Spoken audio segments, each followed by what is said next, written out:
Now in this question it says carbonic acid H2CO3, a diprotic acid, has Ka1 is equal to 4 into 10 raised to power minus 7, and the second dissociation constant is 7 into 10 raised to power minus 11.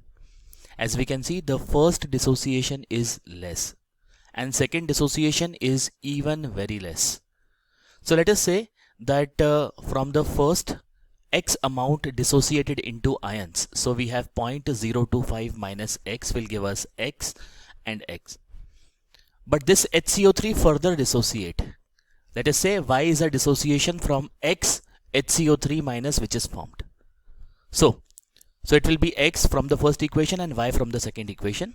And because these two equations are simultaneous equilibrium, therefore we cannot have different concentration of the same ionic species. So it is X plus Y, so it has to be X plus Y. And so over here HCO3 minus would be X minus Y, right? And HCO3 2 minus is formed as Y because it is coming from second equation. Now the question over here is, what is the concentration of carbonate ions? Now we know that X is very small and Y is very, very small, which means Y is extremely less than X, which means X plus Y is equal to X minus Y can be taken as X approximately.